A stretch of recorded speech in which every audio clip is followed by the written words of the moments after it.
Electoral Aftermath 2024 American Election Bulletin. Published November 10th, 2024 by Zachary Newell. Surely you've heard by now, and if you somehow missed it, I can't express my envy, but after a campaign season that saw lawfare against a former president, an assassination attempt against the same, his opponent's withdrawal due to obvious dementia, the anointing of another rival who scrambled even to assemble her policies, and a second assassination attempt on the challenger, Donald Trump defeated Kamala Harris in the most recent U.S. presidential election. I suppose that news is important enough to warrant posting one of our informational bulletins on Sunday, instead of the customary Wednesday release. Though many readers will have seen the spectacle that we broadcasted last week about this contest, which covered the civil unrest and international conflict we could expect under either winner, the news is indeed momentous enough to merit a review of its coverage from elsewhere in the independent media. First among them, Dr. Richard Wolff from Democracy at Work, who appeared the day after the election to discuss its results with psychotherapist Dr. Harriet Fraad and fellow economist Dr. Shahram Azhar. Wolff begins by criticizing both Trump's and Harris's economic policies as unrealistic or insufficient, arguing that the former's promises to protect the economy through immigration control and tariffs on China are nonsensical, while judging the latter's proposals are too minor to address significant economic issues. In his view, the election results reflect a desire for change among Americans, but neither candidate offers meaningful solutions. Delving deeper into the victor's economic policies, particularly immigration and tariffs, Wolff argues that the idea of 10 to 12 undocumented immigrants causing significant economic problems for a country of 330 million is ridiculous, while tariffs are essentially taxes paid by American importers and consumers, and not by China as Trump has claimed. Offering further context on expected economic changes, Fraad discusses their impact on personal relationships and gender dynamics. She notes that women are increasingly opting out of traditional marriage roles due to economic pressures and changing social norms, with the majority of women in the U.S. now single, and 70% of divorces initiated by women. Azhar provides his own perspective as an immigrant living in central Pennsylvania, arguing that Trump's supporters aren't driven by racism, but by economic anxiety across various demographics. Accordingly, he criticizes the elitist bias in how Trump voters are portrayed by liberal commentators. The trio's discussion turns to the question of whether significant change is likely in the coming years. Fraad argues that change is inevitable, and that women's rights and abortion access represent some of the most likely areas in which that change will arise.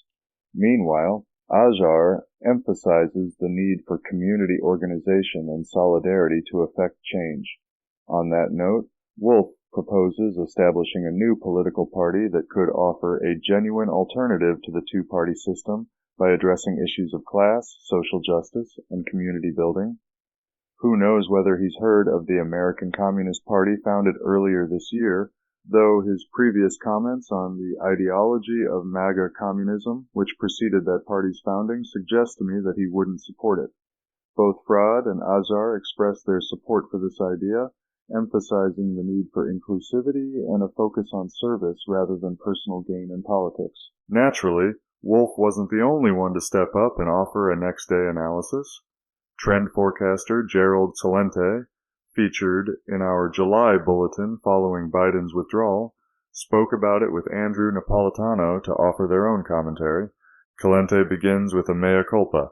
Quote, "I got it wrong. I thought Harris would win, and obviously she lost. I thought abortion would be a major issue, and it wasn't." End quote. Napolitano tells his friend, quote, "We both thought that Harris would win, and we both thought abortion would be a major issue.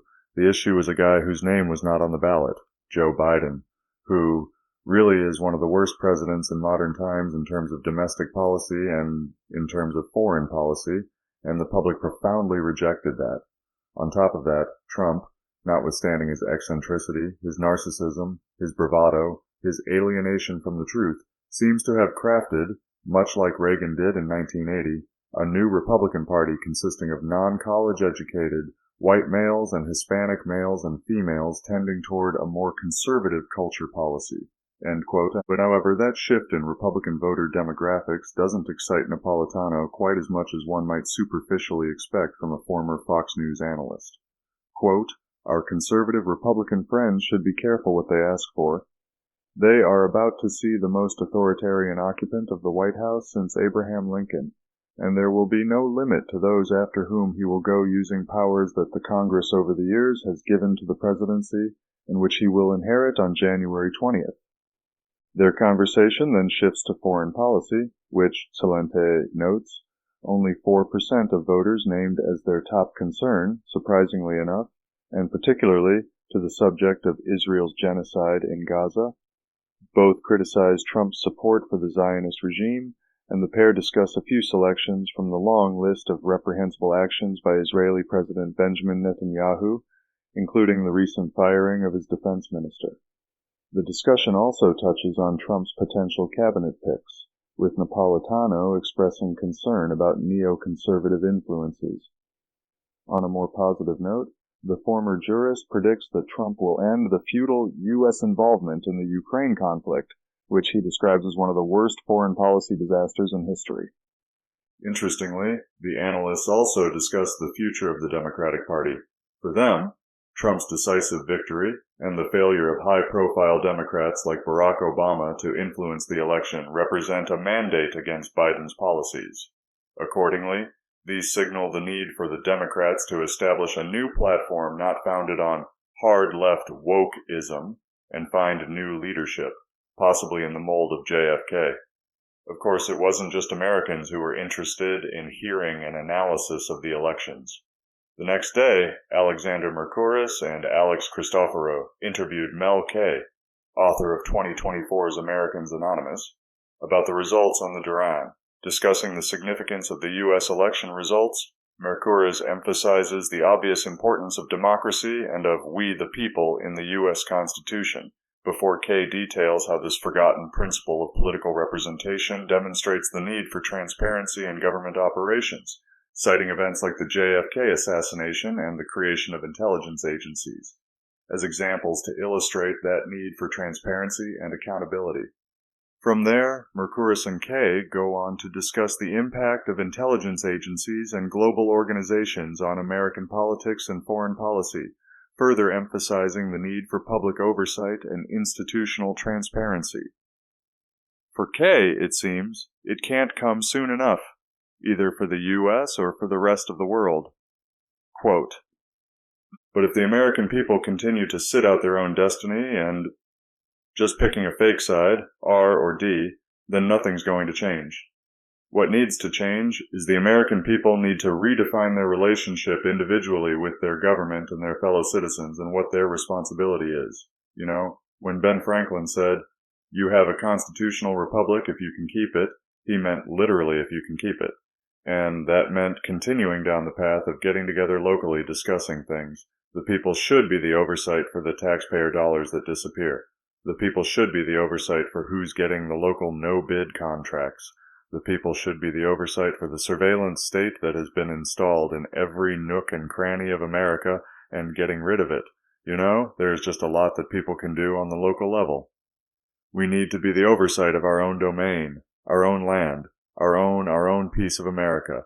We have to take what's happening here personally and not be distracted by reality TV and fake 24-hour news nonsense.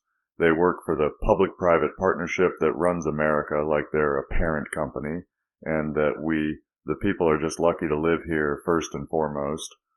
At this point, if you ask me, I believe that the intelligence blob that came out of the Patriot Act, that would be DHS, Director of National Intelligence, TSA, all of that used to be weaponized not against Donald Trump, but against any opposition to the long-game plan of Agenda 21, Agenda 2030, which, of course, Barack Obama, without the consent of the governed or even explaining that it was a post-nation-state plan, signed us onto in 2015. And what I was worried about is a lot of Americans, while we were seeing all the pomp and circumstance of the Wag the Dog Kamala campaign, What they weren't seeing was that Barack Obama had signed us on to something that would fundamentally transform the nation out of being the United States of America and more into being a globalist-controlled, now that they have the technology to actually pull it off, communist/socialist entity run by the 0.001% of stakeholders that go to Davos and Bilderberg and Conference of the Parties conferences. And those guys don't care about the nation states. They really, just as Kissinger laid out, they care about regional control like at the EU. And I believe that if they were going to go forward, Harris-Biden had put out in September 2023 a renewed commitment to achieving Agenda 2030 by 2030, and then delineated 17 goals and about $3 trillion of U.S. taxpayer money to all of the entities that are part of the octopus of global control at the UN and all of its agencies and the people that run it and the banking cartel above them. So I think that all the plans were laid. End quote. We presume, of course, that K means communist/socialist in the same sense that J. Dyer used the term corporate socialism, and which we translated as fascist globalism in last month's dispatch. However, K tells us, President Trump's policies from 2016 to 2020 challenged global alliances and agreements, such as withdrawing the U.S. from UNESCO, the WHO, the Paris Climate Accords, and questioning the purpose of NATO. These actions disrupted a globalist agenda, which then prompted influential leaders, including BlackRock CEO Larry Fink, whose influence in financial sectors and whose ties to the World Economic Forum give him an outsized command in geopolitics, to take a more direct approach, exemplified by the COVID-19 response. That pandemic response accelerated a public-private partnership model that shifted traditional government frameworks toward a centralized global governance. The Biden administration further enabled this infrastructure through various executive orders, setting up digital public infrastructure for greater control and surveillance. For K, such constitutes an international color revolution that tried to turn the world against American values, to diminish the role of the U.S. Constitution in the country's own government, and to stifle public resistance, executing a premeditated plan to restructure governance and limit individual freedoms on a global scale. If you tuned into Radio Free Pizza last February, then you already know we absolutely agree that the coronavirus pandemic certainly represented a premeditated plan. Accordingly, K views Trump's latest victory as a significant blow to globalist plans and to the network of domestic and international influence efforts undermining American democracy and individual freedoms. These opaque think tanks and 501(c)(3) and 501(c)(4) tax-exempt organizations serve merely as vehicles for foreign and corporate influence, operating under the guise of philanthropy. K argues that these organizations, often funded by billionaire interests, act globally in ways that do not align with American interests and should face stricter regulations. Still, these influence efforts come with the support of military-grade psychological manipulation and mind control techniques originating from Waldorf-era experiments, which have since evolved into powerful influence tactics bolstered by advanced technology and media control. In addition, figures like Cass Sunstein, of White House Office of Information and Regulatory Affairs under Obama, worked to reshape language and policy to weaken public understanding of rights and constitutional principles. This legal manipulation is tied to efforts to keep the U.S. border open indefinitely, and therefore to undermine American sovereignty. Meanwhile, changes in education represent an intentional effort to create a populace that is less informed about their rights under the U.S. Constitution and less capable of critical thought, resulting in a society that is more easily controlled. Accordingly, K calls for a return to constitutional language and principles, asserting that globalist billionaires, aligned with intelligence agencies, have worked to erode America's democratic institutions for self-serving ends. K believes that opposition to Trump in the name of protecting democracy is more about preserving their own power rather than protecting the public's interests, and so urges reform shepherded by continued citizen involvement in the political process to address these issues. The same day as Mel K's appearance above, Parallel Mike, Monica Perez, and Hrvoje Moric, whom you can blame for launching me last year as an infinitesimally minor figure in independent media, gathered once again as the cognitive dissidents to explore various aspects of the election outcome, its potential implications, and broader geopolitical concerns.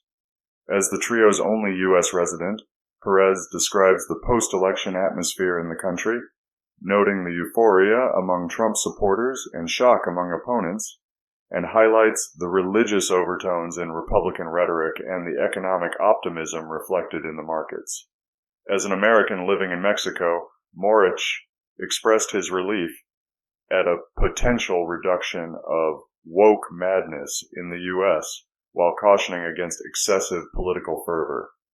They go on to discuss the smooth transition of power after Kamala Harris conceded defeat, with Moric mentioning various scenarios he had considered, including the possibility of civil unrest, before they touch on global reactions, including comments from figures like Peter Thiel.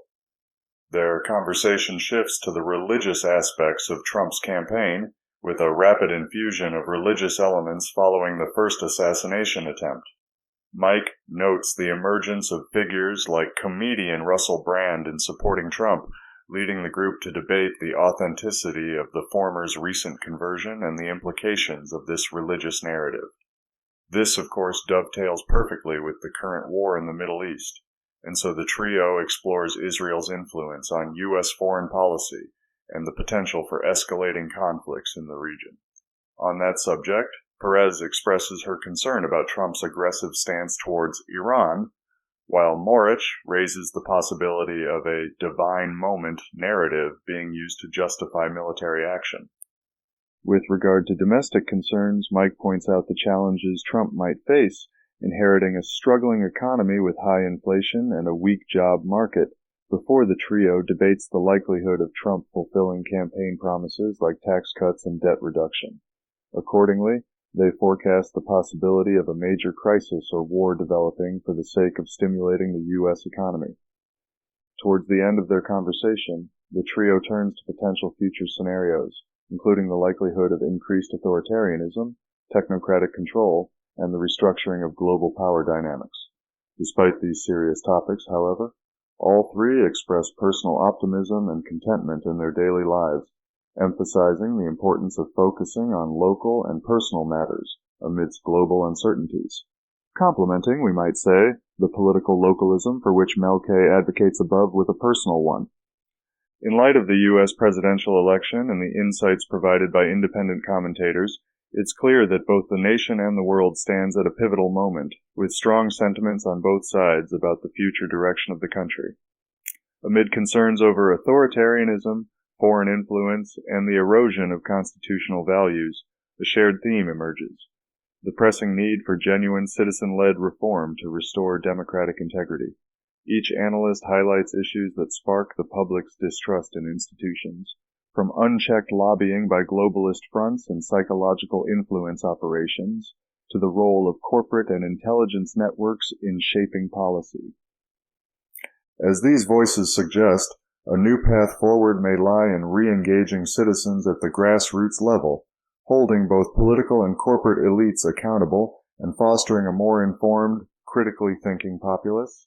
Of course, we shouldn't neglect either the need that Fraad describes above for any new U.S. political party to be psychologically astute and inclusive, focusing on kindness and solidarity in the interest of building a community for like-minded people who see the need for significant political change and which offers a genuine alternative to the two-party system that addresses issues of class and social justice.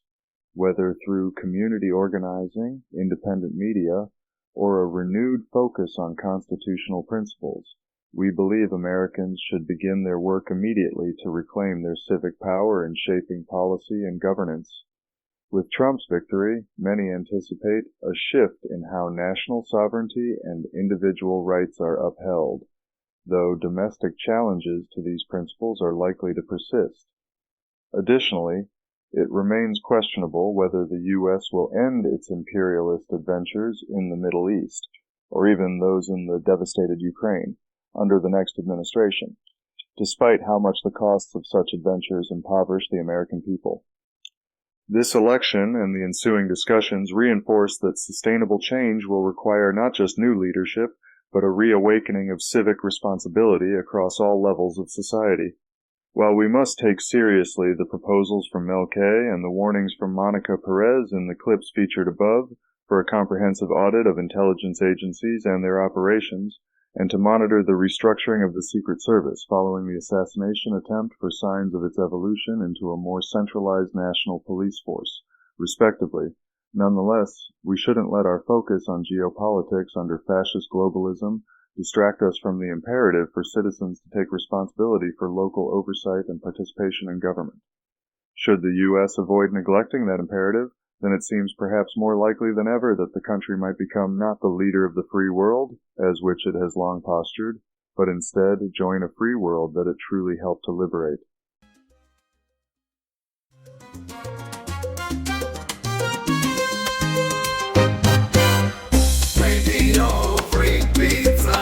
Radio Free Pizza is a reader-supported publication and listener-supported podcast. To see all our work, visit www.radiofreepizza.com or search for Radio Free Pizza on all your favorite social media and podcast platforms. You might even find a button to click that says subscribe. And if you're really lucky, it will let you leave a review. Otherwise, just share a link with your friends or on social media. Thanks for your support. Radio Free Pizza.